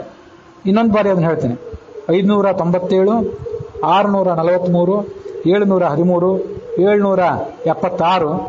776, 836, 837, 872, 964, 975 ಮತ್ತು 974 ಮತ್ತು 75 ಇದಿಷ್ಟು ಪೃಥ್ವಿ ದೇವತೆಯ ಬಗ್ಗೆ. ಶನಿ ದೇವತೆಯ ಬಗ್ಗೆ ಕೂಡ 594, 648, 713 ಅಲ್ಲ 716, ಮುಂದೆ 838, 874 ಮತ್ತು 976 ಮತ್ತೊಂದು ಬಾರಿ ನೋಡಿಕೊಡ್ರಿ. 594, 648, 716, 838, 874 ಮತ್ತು 976 ಇಷ್ಟು ಕಡೆ ಪೃಥ್ವಿ ಮತ್ತು ಶನಿ ಬಗ್ಗೆ ಪ್ರಸ್ತಾವ ಇದೆ. ನಮ್ಮ ದೃಷ್ಟಿಕೋನಕ್ಕನುಸಾರವಾಗಿ ಈ ಕಕ್ಷಾದಲ್ಲಿ ಪೃಥ್ವಿಯನ್ನೇನು ಹೇಳ್ತಾರಲ್ಲ, ಈ ಪೃಥ್ವಿ ಇವಳು ಈ ವರಾಹ ರೂಪಿಯಾದ ಭಗವಂತನ ಪತ್ನಿ, ಇವಳೇ ನರಕಾಸುರನ ತಾಯಿ ಮತ್ತು ಪೃಥ್ವಿ ತತ್ವಕ್ಕೆ ಅಭಿಮಾನಿ ದೇವತೆ ಆದವಳು. ಇನ್ನು ಮುಂದೆ ಶನಿ ಅಂತ ಏನು ಬರ್ತಾನಲ್ಲ, ಆ ಶನಿ ಅವನು ಪೃಥ್ವ್ಯಾತ್ಮ ಶನಿ ಅಂತ ಹೇಳ್ತಾರೆ. ಅವನಿಗೂ ಕೂಡ ಪೃಥ್ವಿ ತತ್ವಕ್ಕೆ ಅಭಿಮಾನಿ ದೇವತೆ ಅಂತ ಹೇಳ್ತಾರೆ. ಅದು ಕೆಲವು ಕಡೆ ಗೊಂದಲ ಹುಟ್ಟಿಸುವಂತ ಇರ್ತದೆ. ನಮ್ಮ ದೃಷ್ಟಿ ಏನಂತಂದ್ರೆ, ಈ ಪೃಥ್ವಿ ಭೂಮಿ ಏನಿದ್ದಾಳಲ್ಲ ಇವಳು ಭೂತತ್ವಕ್ಕೆ ಅಭಿಮಾನಿ. ಶನಿ ಈ ಶರೀರದಲ್ಲಿರುವಂತಹ ಪೃಥ್ವಿ ಭಾಗ ಇದೆಯಲ್ಲ, ಪಾರ್ಥಿವ ಭಾಗ, ಇದಕ್ಕೆ ಅವನ ಅಭಿಮಾನಿ. ಒಟ್ಟಾರೆ ಬ್ರಹ್ಮಾಂಡದಲ್ಲಿ ಎಲ್ಲಾ ಕಡೆ ಇರುವಂತಹ ಪಾರ್ಥಿವ ಭಾಗಕ್ಕೆ ಅಭಿಮಾನಿನೇ ಭೂಮಿ. ಶರೀರದಲ್ಲಿರುವಂತಹ 16 ಕಲಾಗಳು, ನೀರಿನ ಕಲಾ ಇತ್ಯಾದಿಗಳಿವೆಯಲ್ಲ, ಇದಕ್ಕೆಲ್ಲ ಅಭಿಮಾನಿಗಳಾದವರು ಬೇರೆ ಬೇರೆ ಇದ್ದಾರೆ. ಹಾಗೆ ಪೃಥ್ವಿ ಕಲಾಕ್ಕೆ ಅಭಿಮಾನಿಯಾದವನು ಶನಿ, ನೀರಿನ ಕಲಾಕ್ಕೆ ಅಭಿಮಾನಿಯಾದವನು ಉದಕ. ಬ್ರಹ್ಮಾಂಡದಲ್ಲಿ ಬೇರೆ ಕಡೆ ಇರುವಂತಹ ನೀರಿನ ತತ್ವಕ್ಕೆ ಅಭಿಮಾನಿಯಾದವನು ವರುಣ. ಹೀಗೆ ಬ್ರಹ್ಮಾಂಡದಲ್ಲಿ ಬೇರೆ ಬೇರೆ ಕಡೆ ಕೆಲವು ದೇವತೆಗಳಿದ್ದಾರೆ. ಶರೀರದಲ್ಲಿರುವಂತಹ ಕಲಾಗಳಿಗೆ ಅಭಿಮಾನಿಗಳಾದವರು ಇನ್ನು ಕೆಲವರು ಬೇರೆಯವರಿದ್ದಾರೆ. ಹೀಗೆ ಶನಿ ಮತ್ತು ಪೃಥ್ವಿ ಬಗ್ಗೆ ವ್ಯತ್ಯಾಸ ಇದೆ. ಪೃಥ್ವಿ ದೇವತೆ 18ನೇ ಕಕ್ಷಾದಲ್ಲಿ ಸೇರಬೇಕು. ಮತ್ತೆ ಶನಿ ಏನಿದ್ದಾನೆ ಮುಂದೆ 24 ಅಥವಾ 26ನೇ ಕಕ್ಷಾದಲ್ಲಿ ಆತ ಪ್ರವೇಶವನ್ನು ಪಡ್ಕೊಳ್ಬೇಕು. ಹೀಗೆ ಹೇಳಲಿಕ್ಕೆ ಏನು ಕಾರಣ ಅಂತಂದ್ರೆ, ಈ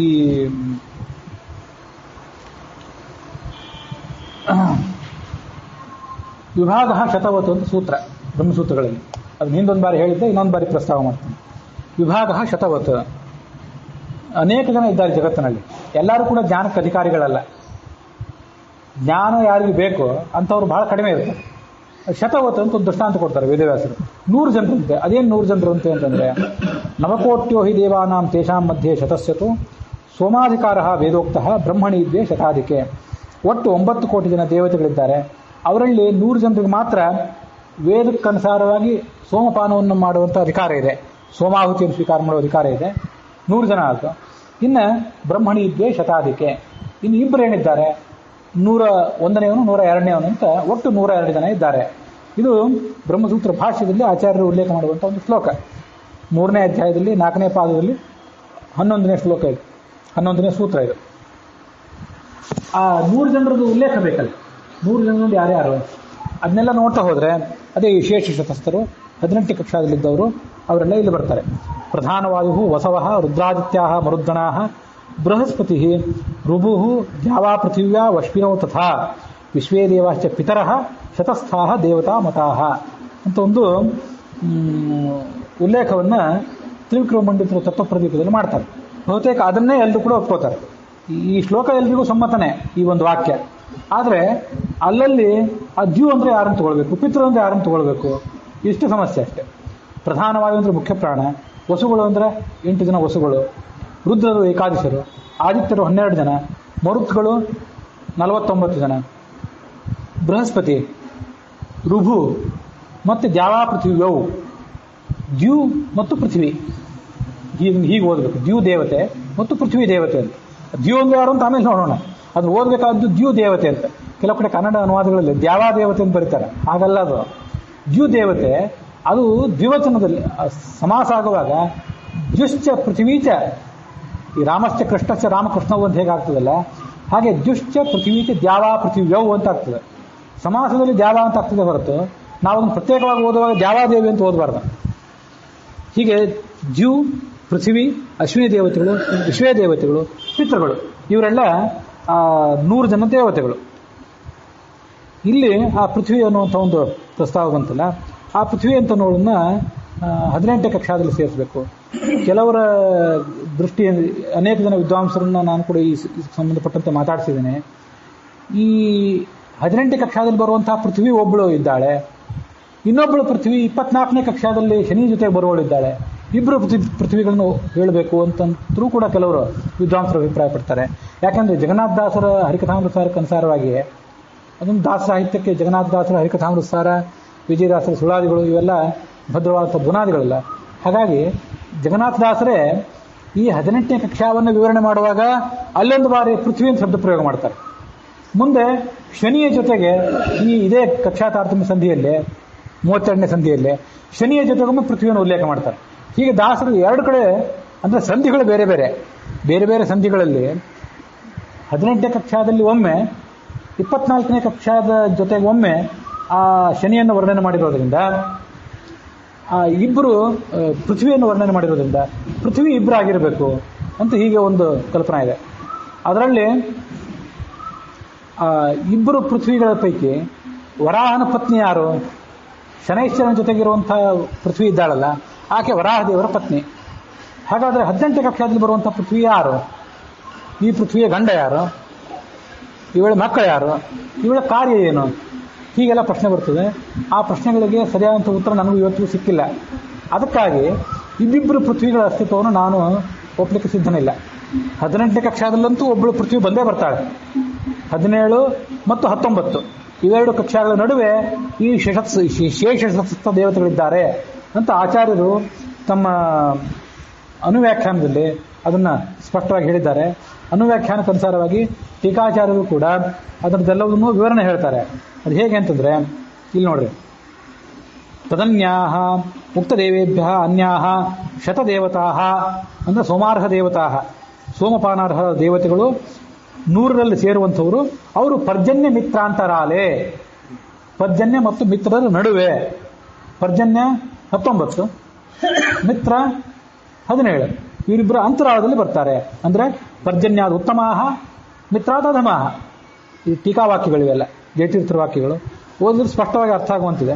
ಅಶ್ವಿನೋಹ ಸಮಾನಾಹ, ಈ ಶೇಷ ಶತಸ್ಥ ದೇವತೆಗಳು, ಸೋಮಪಾನಕ್ಕೆ ಯೋಗ್ಯರಾದಂಥ ದೇವತೆಗಳು ಅಶ್ವಿನಿ ದೇವತೆಗಳಿಗೆ ಸಮಾನರು, ಮಿತ್ರನಿಗಿಂತ ಸಣ್ಣವರು ಮತ್ತು ಪರ್ಜನ್ಯಕ್ಕಿಂತ ಉತ್ತಮರು. ಮಿತ್ರ ಮತ್ತು ಪರ್ಜನ್ಯರಿಬ್ಬರು 17, 19 ಕಕ್ಷಾದಲ್ಲಿದ್ದಾರೆ ಅನ್ನೋದು ನಿಶ್ಚಿತ.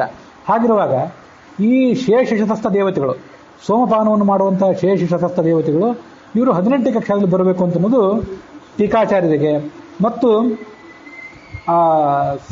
ಸರ್ವಮೂಲಕ್ಕೆ ಅನುವ್ಯಾಖ್ಯಾನಕ್ಕೆ. ಪರ್ಜನ್ಯ ಮಿತ್ರಾಂತರಾಲೇ ತದನ್ಯೇತು ತಥೋವರಾಹ ತದನ್ಯಾಹ ಶತದೇವತಾ ಅಂತ ಆಚಾರ್ಯರ ಅನುವ್ಯಾಖ್ಯಾನ. ಹೀಗೆ ಸೋಮಪಾನಕ್ಕೆ ಯೋಗ್ಯರಾದಂಥ ದೇವತೆಗಳು 18ನೇ ಕಕ್ಷಾದಲ್ಲಿ ಬರ್ತಾರೆ ಅಂತನ್ನೋದು ಆಚಾರ್ಯರ ವಾಕ್ಯದಿಂದ ಟೀಕಾ ವಾಕ್ಯದಿಂದ ಸ್ಪಷ್ಟ. ಹಾಗಾಗಿ ಪೃಥ್ವಿ ಒಬ್ಬಳು ಅಲ್ಲಿ ಬರಲೇಬೇಕು. ಇನ್ನೊಬ್ಬಳು ಪೃಥ್ವಿ ಆ ಶನಿಯ ಜೊತೆಗೆ ಏನಾದರೂ ಬರ್ತಾಳ ಅದನ್ನಷ್ಟೇ ಇನ್ನು ಮುಂದೆ ವಿಚಾರ ಮಾಡಬೇಕು. ಈಗ ಅದೇ ಅನುವ್ಯಾಖ್ಯಾನದಲ್ಲಿ ಮುಂದೆ ಟೀಕಾರಾಯರು ಆ ಅನುವ್ಯಾಖ್ಯಾನಕ್ಕೆ ಈ ಟೀಕೆ ಬರೆದಿದ್ದಾರಲ್ಲ, ಅಲ್ಲಿ ಆ ಶನಿಯ ಬಗ್ಗೆನೂ ಕೂಡ ಅವರೊಂದು ಬಾರಿ ಪ್ರಸ್ತಾವ ಮಾಡ್ತಾರೆ. ಪೃಥ್ವಿವ್ಯಾತ್ಮ ಶನಿಹಿ ಅಂತ. ಅದು ಷಟ್ಪ್ರಶ್ನ ಉಪನಿಷತ್ತು. 10 ಉಪನಿಷತ್ತುಗಳಲ್ಲಿ ಒಂದಾದಂಥ ಷಟ್ಪ್ರಶ್ನ ಉಪನಿಷತ್ತು ಏನಿದೆ, ಆ ಷಟ್ಪ್ರಶ್ನ ಉಪನಿಷತ್ತಿಗೆ ಸಂಬಂಧಪಟ್ಟಂತೆ ಒಂದು ವಾಕ್ಯ. ಪೃಥ್ವಿಗೆ ಅಭಿಮಾನಿಯಾದವನು ಶನಿ, ಮತ್ತೆ ಉದಕಕ್ಕೆ ನೀರಿಗೆ ಅಭಿಮಾನಿಯಾದವನು ಯಾರು? ಬುಧ.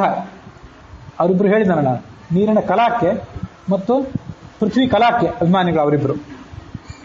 ಇದನ್ನ ಟೀಕಾಚಾರ್ಯರು ಸುಧಾದಲ್ಲಿ ಅಯಮತ್ರ ಸಂಗ್ರಹ, ಗೊಂದಲಕ್ಕೊಳಗಾಗಬೇಡ್ರಿ, ಒಟ್ಟಾರೆ ಇದು ತಾರತಮ್ಯ ಅಂತ ತೋರಿಸ್ತಾರೆ. ಪುಷ್ಕರೋ ನಾಮ ಸರ್ವಾವರೋ ದೇವ, ಅವರ ಅಂದರೆ ಕೆಳಗಿನವನು, ತೀರಾ ಎಲ್ಲರಿಗಿಂತ ಕೆಳಗಿನವರು ಇರುವಂಥವನು ಪುಷ್ಕರ. ಅದಾದ ಮೇಲೆ ಶನೈಶ್ಚರ ಅಧಿಕ, ಅವನಿಗಿಂತ ಶನೈಶ್ಚರ ಹೆಚ್ಚಿನವನು. ತತಃ ಉಷಾಹ, ತತಃ ಬುಧ, ತತಃ ಸ್ವಾಹ, ಕೆಳಗಿಂದ ಮೇಲೆ ಹೇಳ್ತಿದ್ದಾರೆ ಟೀಕಾಚಾರ್ಯ. ತತಃ ಸ್ವಾಹ, ತತಃ ಪರ್ಜನ್ಯ, ತತ ಏಕಾದಶ ಮನವಃ, 11 ಜನ ಮನುಗಳಿದ್ದಾರೆ. ಇವರೆಲ್ಲ 19ನೇ ಕಕ್ಷಾದಲ್ಲಿ. ಮುಂದೆ ತಥೋ ಮಿತ್ರ ನಿವೃತ್ತಿ ತಾರಾ ಪ್ರಾವಹೀಚ, ಇವರೆಲ್ಲ 18ನೇ ಕಕ್ಷಾದಲ್ಲಿದ್ದಾರೆ. ಇವರಿಬ್ಬರ ನಡುವೆ ಆ 18ನೇ ಕಕ್ಷಾದಲ್ಲಿದ್ದಂಥ ದೇವತೆಗಳು ಬರ್ತಾರೆ. ಮುಂದಿನ ಬಗ್ಗೆ ನಮಗೆ, ಅಲ್ಲಿಂದ ಮೇಲಿದ್ರ ಬಗ್ಗೆ ನಮಗೆ ವಿವಾದ ಇಲ್ಲ. ಅಂತೂ ಅನುವ್ಯಾಖ್ಯಾನ ಏನು ಹೇಳಿದೆ ಅದನ್ನು ಟೀಕಾಚಾರ್ಯ ಏನು ಹೇಳ್ತಾರೆ ಅನ್ನೋ ವಾಕ್ಯಗಳನ್ನ ಈಗ ನಿಮ್ಮ ಎದುರುಗಿಟ್ಟೆ. 18ನೇ ಕಕ್ಷಾದಲ್ಲಿ ಒಬ್ಬಳು ಪೃಥ್ವಿ ಇದ್ದಾಳೆ ಅನ್ನೋದು ನಿಶ್ಚಿತ. ಮುಂದೆ ಶನಿಯ ಜೊತೆಗೆ ಒಬ್ಬಳು ಪೃಥ್ವಿ ಬರ್ತಾಳೆ, ಅದನ್ನು ಕೆಲವರು 24 ಅಂತಾರೆ. ಶನಿಯ ಕಕ್ಷಾ ಏನಿದೆಯಲ್ಲ ಅದು ಕೆಲವ್ರ ದೃಷ್ಟಿಯಲ್ಲಿ 24, ಕೆಲವ್ರ ದೃಷ್ಟಿಯಲ್ಲಿ 26. ಯಾಕಂದರೆ ಕಕ್ಷಾ ತಾರತಮ್ಯ ಒಟ್ಟು 32 ಅಂತ ಹೇಳೋರಿದ್ದಾರೆ, 35 ಅಂತ ಹೇಳೋರಿದ್ದಾರಲ್ಲ. ಬೇರೆ ಬೇರೆ ವಿದ್ವಾಂಸರ ಅಭಿಪ್ರಾಯ ಅದು ಯಾವುದು ಸರಿ ಯಾವುದು ತಪ್ಪು ಅಂತ ನಾನು ಇಲ್ಲಿ ಹೇಳಲಿಕ್ಕೆ ಹೊರಟಿಲ್ಲ. ಅಂತೂ ಶನಿಯ ಜೊತೆಗೆ ಶನಿಗೆ ಸಮಾನ ಕಕ್ಷಾಪನ್ನಳಾಗಿ ಒಬ್ಳು ಪೃಥ್ವಿ ಇದ್ದಾಳೋ ಅದನ್ನು ದಾಸರಂತೂ ಜಗನ್ನಾಥ ದಾಸರಂತೂ ಈ 32ನೇ ಕಕ್ಷಾದಲ್ಲಿ ಮುಂದೆ ಹೇಳಿದ್ದಾರೆ. ಅದನ್ನು ಆಧರಿಸಿಕೊಂಡು ಮತ್ತು ಎಷ್ಟೋ ಸುಳಾದಿಗಳನ್ನು ಇತ್ಯಾದಿಗಳನ್ನು ಆಧರಿಸಿಕೊಂಡು ಹಾಗೆ ಹೇಳುವಂಥ ಒಂದು ಸಂಪ್ರದಾಯ ಇದೆ. ಆದರೆ ಟೀಕಾದಲ್ಲಾಗಲಿ ಸರ್ವಮೂಲದಲ್ಲಾಗಲಿ ಛಾಂದೋಗ್ಯೋಪನಿಷತ್ತಿನಲ್ಲಾಗಲಿ ಶನಿಯ ಜೊತೆಗೆ ಪೃಥ್ವಿ ಉಲ್ಲೇಖ ಎಲ್ಲೂ ಬಂದಿಲ್ಲ ಸರ್ವಮೂಲದಲ್ಲಿ. ಈ ದೃಷ್ಟಿಯಿಂದ ನಾನು ಸರ್ವಮೂಲ ಮತ್ತು ಟೀಕಾಗಳು ನಮಗೆ ಹೆಚ್ಚು ಆಧಾರ. ಉಳಿದದ್ದನ್ನು ನಾವು ಅದು ಸರಿ ಇಲ್ಲ ಇದು ತಪ್ಪು ಅಂತ ಹೇಳೋದಿಲ್ಲ, ಅದೇನಂತ ನಮ್ಗೆ ಗೊತ್ತಿಲ್ಲ, ಇದು ನಮಗೆ ಭದ್ರವಾದ ಆಧಾರ ಅಂತ ಇದನ್ನು ಕೈ ಹಿಡಿತೀವಿ. ಆ ಉಳಿದದ್ದನ್ನು ಬಿಡ್ತೇವೆ ಅಂತಲ್ಲ, ಅದನ್ನು ತಿರಸ್ಕಾರ ಮಾಡ್ತೇವೆ ಅಂತಲ್ಲ, ಕೇವಲ ಕೈ ಬಿಟ್ಟಿರ್ತೀವಿ ಅಷ್ಟೆ. ಹೀಗೆ ಪೃಥಿವ್ಯಾತ್ಮ ಶನಿ ತತಃ ಶನೈಶ್ಚರ ಅಧಿಕ, ಪುಷ್ಕರಣಿಗಿಂತ ಶನೈಶ್ಚರ ಅಧಿಕ ಅಂತ ಹೇಳ್ತಾರೆ ಹೊರತು ಅವನ ಜೊತೆಗೆ ಪೃಥ್ವಿಯನ್ನು ಉಲ್ಲೇಖವನ್ನು ತಗೊಳ್ಳಿಲ್ಲ, ಜಯತೀರ್ಥರು ತಗೊಳ್ಳಿಲ್ಲ. ಅದಾದ್ಮೇಲೆ ಉಷಾಹ ಅಂತ ಹೇಳಿದ್ದಾರೆ. ಸರ್ವಮೂಲದಲ್ಲಿ ಆ ಪೃಥ್ವಿ ಜೊತೆಗೆ ಶನೈಶ್ಚರನ ಜೊತೆಗೆ ಪೃಥ್ವಿ ಉಲ್ಲೇಖ ಎಲ್ಲೂ ಬರಲಿಲ್ಲ. ಪೃಥ್ವಿ ಒಬ್ಬಳು ಪೃಥ್ವಿ, ಅವಳು 18ನೇ ಕಕ್ಷಾದಲ್ಲಿದ್ದಾಳೆ ಅನ್ನೋದು ನಿಶ್ಚಿತ. ಹಾಗಾಗಿ ಒಬ್ಬ ಪೃಥ್ವಿ ದೇವತೆಯನ್ನ ಅವಳು ವರಾಹ ರೂಪಿಯಾದ ಭಗವಂತನ ಪತ್ನಿ, ನರಕಾಸುರನ ತಾಯಿ ಮತ್ತು ಪೃಥ್ವಿ ತತ್ವಕ್ಕೆ ಅಭಿಮಾನಿಯಾದವಳು. ಇವಳ ಅಸ್ತಿತ್ವವನ್ನು 18ನೇ ಕಕ್ಷಾದಲ್ಲಿ ನಾವು ಗಣನೆ ಮಾಡಬೇಕು. ಇದು ನನ್ನ ಅಭಿಪ್ರಾಯ. ಶನಿ ಏನಿದ್ದಾನೆ ನಮ್ಮ ಶರೀರದಲ್ಲಿರುವಂತಹ ಪಾರ್ಥಿವ ಭಾಗಕ್ಕೆ ಅಭಿಮಾನಿ, ಅವನ ಕಕ್ಷಾ ಮುಂದಿದೆ. ಇದು ನನ್ನ ಅಭಿಪ್ರಾಯ. ಇದಕ್ಕೆ ಸಂಬಂಧಪಟ್ಟಂತೆ ಏನು ಪುರಾವೆಗಳಿದೆ ಅಂತ ಅನ್ನೋದನ್ನು ಸರ್ವಮೂಲದ ಆಧಾರವನ್ನು ನಿಮಗೆ ತೋರಿಸಿದೆ. ದಾಸರು ಕೂಡ ಒಂದೊಂದು ಕಡೆ ಪೃಥ್ವಿ ದೇವತೆಯನ್ನ 18ನೇ ಕಕ್ಷಾದಲ್ಲೇ ಪಠನೆ ಮಾಡ್ತಾರೆ. ಯಾಕಂದ್ರೆ ನಾನು 7-8 ಪದ್ಯಗಳನ್ನೆಲ್ಲ ಹೇಳಿದೆ. ಇದು ಒಟ್ಟಾರೆ ಹರಿಕಥಾಮೃತಸಾರದಲ್ಲಿ ದಾಸರು ಎಲ್ಲೆಲ್ಲಿ ಪೃಥ್ವಿ ಬಗ್ಗೆ ಪ್ರಸ್ತಾವ ಮಾಡ್ತಾರೆ ಅನ್ನೋದನ್ನೆಲ್ಲ ಹೇಳಿದ್ದೇನೆ. ಹಾಗಾಗಿ ಒಂದೊಂದು ಕಡೆ 18ನೇ ಕಕ್ಷಾದ ಜೊತೆಗೆ ಪೃಥ್ವಿಯನ್ನು ಸೇರಿಸಿದ್ದಾರೆ, ಮತ್ತೊಂದು ಕಡೆ ಶನಿಯ ಜೊತೆಗೆ ಇದೇ 32ನೇ ಕಕ್ಷಾದಲ್ಲಿ ಆ ಪೃಥ್ವಿಯನ್ನು ಪ್ರಾರ್ಥನೆ ಮಾಡೋದ್ರಿಂದ ಪುರುಟಲೋಚನ ಅಂತ ಮುಂದೆ ಅದಲ್ಲಿ ಬರೋದಿದೆ. ಹಾಗಾಗಿ ಪೃಥ್ವಿ ದೇವತೆಗಳೇ ಇಬ್ಬರಿದ್ದಾರೆ ಅಂತ ಉಲ್ಲೇಖ ಮಾಡುವ ಒಂದು ಪ್ರಸಂಗ ಇದೆ. ಅದು ನಮ್ಮ ಗ್ರಹಿಕೆಗೆ ಬಿಟ್ಟದ್ದಷ್ಟೇ. ಅದೇನು ಅಂತಂದ್ರೆ, ವನದಿವಸನೆ ವರಾದ್ರಿ ನಿಚಯ ಸ್ತನ ವಿರಾಜಿತೆ ಚೇತನಾಚೇತನ ವಿಧಾರಕೆ ಗಂಧರಸ ರೂಪಾದಿ ಗುಣವಪುಷೆ ಮುನಿಕುಲೋತ್ತಮ ಕಶ್ಯಪನ ನಿಜ ತನುಜೆ ನಿನಗೆ ಆನಮಿಪೆ ಎನ್ನವ ಗುಣಗಳೆಣಿಸದೆ ಪಾಲಿಪುದು ಪರಮಾತ್ಮನ ಅರ್ಧಾಂಗಿ. ಪುರುಟಲೋಚನ ನಿನ್ನ ಕದ್ದೊಯ್ದಿರಲು ಪ್ರಾರ್ಥಿಸಿ ದೇವತೆಗಳು ಉತ್ತರವ ಲಾಲಿಸಿ ತಂದ ವರಾಹ ರೂಪ ತಾನಾಗಿ ಧರಣಿ ಜನನಿಯೇ ತ್ವತ್ಪದಾಬ್ಜಕ್ಕೆ ಎರಗಿ ಭಿನ್ನಯಿಸುವೆನು ಪಾದಸ್ಪರ್ಶ ಮೊದಲಾದ ಅಖಿಲ ದೋಷಗಳ ಎಣಿಸದಿರು ಎಂದು. ಇವೆರಡು ಈ ಸಂಧಿಯಲ್ಲಿ 42 ಮತ್ತು 43ನೇ ಪದ್ಯಗಳು. ಇದಾದ ಮೇಲೆ ಕೂಡಲೇ ಶನೈಶ್ಚರನ ಸ್ತೋತ್ರ ಇದೆ.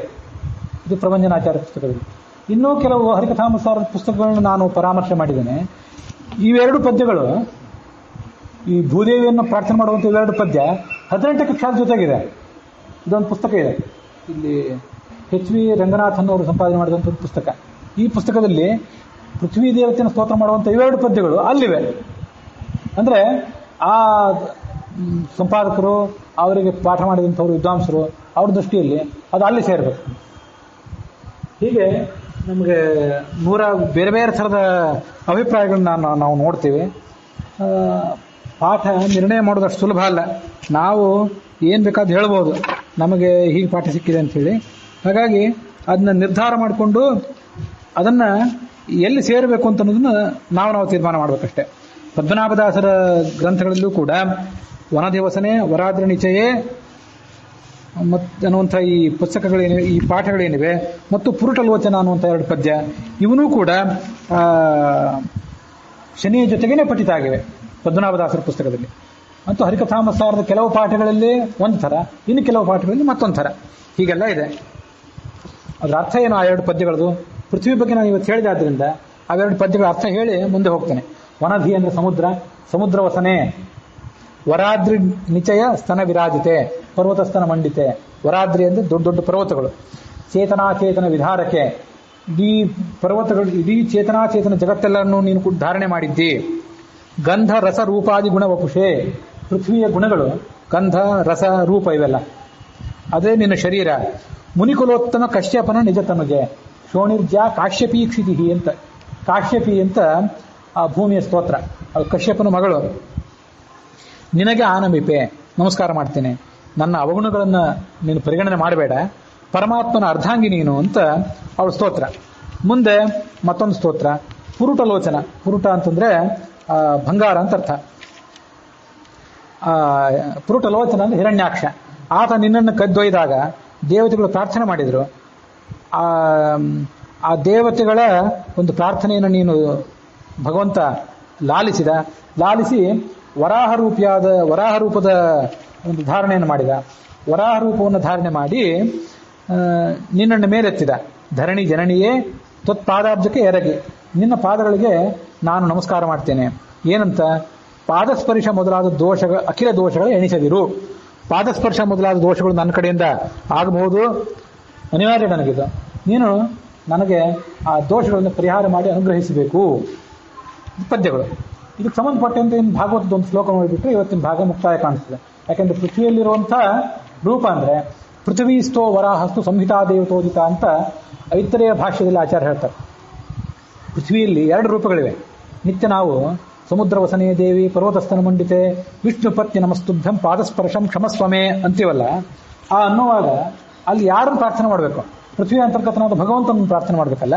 ಪೃಥ್ವಿಯಲ್ಲಿ ಭಗವಂತನ 2 ರೂಪ, ಒಂದು ಗಂಡು ರೂಪ, ಒಂದು ಹೆಣ್ಣು ರೂಪ. ಅದ್ಯಾವುದು ಅಂತಂದ್ರೆ ಈ ಛಾಂದೋಗ್ಯ ಉಪನಿಷತ್ತಿನ ಭಾಷ್ಯದಲ್ಲಿ ಬರುವಂತೆ ಚತುರ್ಥಃ ಪೃಥ್ವೀ ಸಂಸ್ಥಃ ಸ್ತ್ರೀರೂಪ ಪೀತವರ್ಣಕಃ. ಗಾಯತ್ರಿ 6 ರೂಪಗಳಿವೆ. ಅದರಲ್ಲಿ 4ನೇ ರೂಪ ಯಾವುದು ಅಂದ್ರೆ ಹಳದಿ ಬಣ್ಣದ ಸ್ತ್ರೀರೂಪ ಪೃಥ್ವಿಯಲ್ಲಿರೋದು. ಇದು ಒಂದು ಸ್ತ್ರೀರೂಪ ಆಯಿತು. ಬೇಕಾದ್ರೆ ಇದನ್ನ ಅನುಸಂಧಾನ ಮಾಡುವವರು ಹಳದಿ ಬಣ್ಣದ ಶರೀರ ಆ ಭಗವಂತನಿಗೆ, ಹಸಿರು ಬಣ್ಣದ ಸೀರೆ ಭೂಮಿ ಆದ್ದರಿಂದ ಅಂತ ಅನುಸಂಧಾನ ಮಾಡ್ಕೊಳ್ಳಿಕ್ಕೆ ಒಂದು ಸುಂದರವಾದ ಕಲ್ಪನೆ ಇದೆ. ಹೀಗೆ ಭೂಮಿಯಲ್ಲಿರುವಂಥ ಒಂದು ರೂಪ ಹಳದಿ ಬಣ್ಣದ ಸ್ತ್ರೀರೂಪ, ಹಸಿರು ಸೀರೆ ಅಂತ ಅಲ್ಲೆಲ್ಲಿಲ್ಲ, ನಾನು ಸುಮ್ಮನೆ ಹೇಳಿದೆ, ನೀವು ಬೇಕಾದ್ರೆ ಧ್ಯಾನ ಮಾಡಲಿಕ್ಕೆ. ಇನ್ನೊಂದು ರೂಪ ಆ ಪೃಥ್ವಿಯಲ್ಲಿರ್ತದೆ. ಅದ್ಯಾವುದು ಅಂದ್ರೆ ವರಾಹ. ಪೃಥ್ವೀಸ್ಥೋ ವರಾಹಸ್ತು ಸಂಹಿತಾ ದೇವತೋದಿತ ಅಂತ ಐತರೇಯ ಭಾಷೆಯಲ್ಲಿ ಆಚಾರ್ಯ ಒಂದು ಪ್ರಮಾಣ ಉಲ್ಲೇಖ ಮಾಡಿ ಹೇಳ್ತಾರೆ.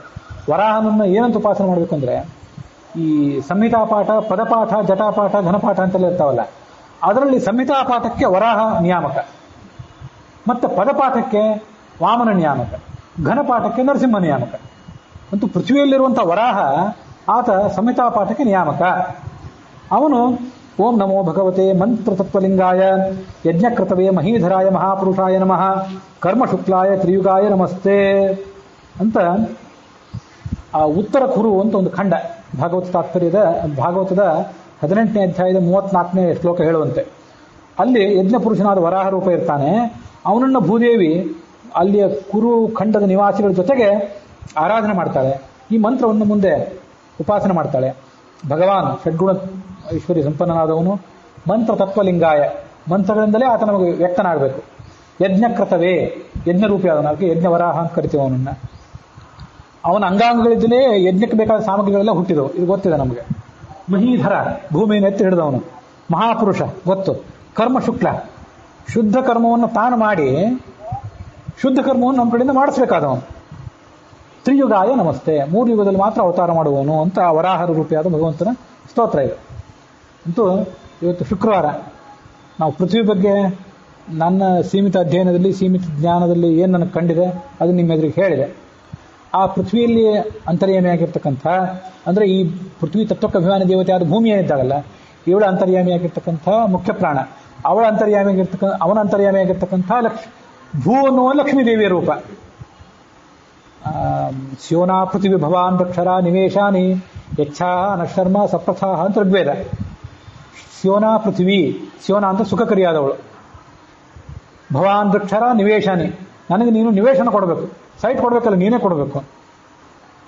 ಅಂದೃಕ್ಷರ, ನಾನು ಸಂಚಾರ ಮಾಡೋದು ನನಗೇನು ಕಂಟಕ ಆಗದೆ ಹೋಗಲಿ ಭೂಲೋಕದಲ್ಲಿ. ಯಚ್ಛಾನ ಶರ್ಮ ಸಪ್ರಥ, ಶರ್ಮ ಅಂದರೆ ಸುಖ, ನನಗೆ ನೀನು ಸುಖ ಕೊಡಬೇಕು ಅಂತ ಭೂಮಿಯಲ್ಲಿ ಅಂತರ್ಗತವಾದಂತಹ ಲಕ್ಷ್ಮೀದೇವಿಯ ಭೂರೂಪ, ಅವಳೊಳಗಿರುವಂತಹ ಭಗವಂತನ ಸ್ತ್ರೀರೂಪ, ಅದರ ಪ್ರಾರ್ಥನಾ ಅದು. ಅಂತ ಈ ಭಾಗ ಭೂಮಿಯ ಅಂತರ್ಯಾಮಿಯಾಗಿರ್ತಕ್ಕಂಥ ಮುಖ್ಯ ಪ್ರಾಣ, ಅವನೊಳಗೆ ಅಂತರ್ಯಾಮಿಯಾಗಿರ್ತಕ್ಕಂಥ ಲಕ್ಷ್ಮೀದೇವಿಯ ಭೂರೂಪ, ಅವನೊಳಗೆ ಇರುವಂಥ ಭಗವಂತನ ಸ್ತ್ರೀರೂಪ, ಹಳದಿ ಬಣ್ಣದ ಸ್ತ್ರೀರೂಪ ಮತ್ತು ವರಾಹ ರೂಪ, ಅವನಿಗೆ ಇದು ಅರ್ಪಿತ ಆಗಲಿ ಎನ್ನುವಲ್ಲಿಗೆ ಶುಕ್ರವಾರದ ಈ ಭಾಗ ಇಲ್ಲಿಗೆ ಸಮಾಪ್ತಿಯನ್ನು ಕಂಡಿದೆ.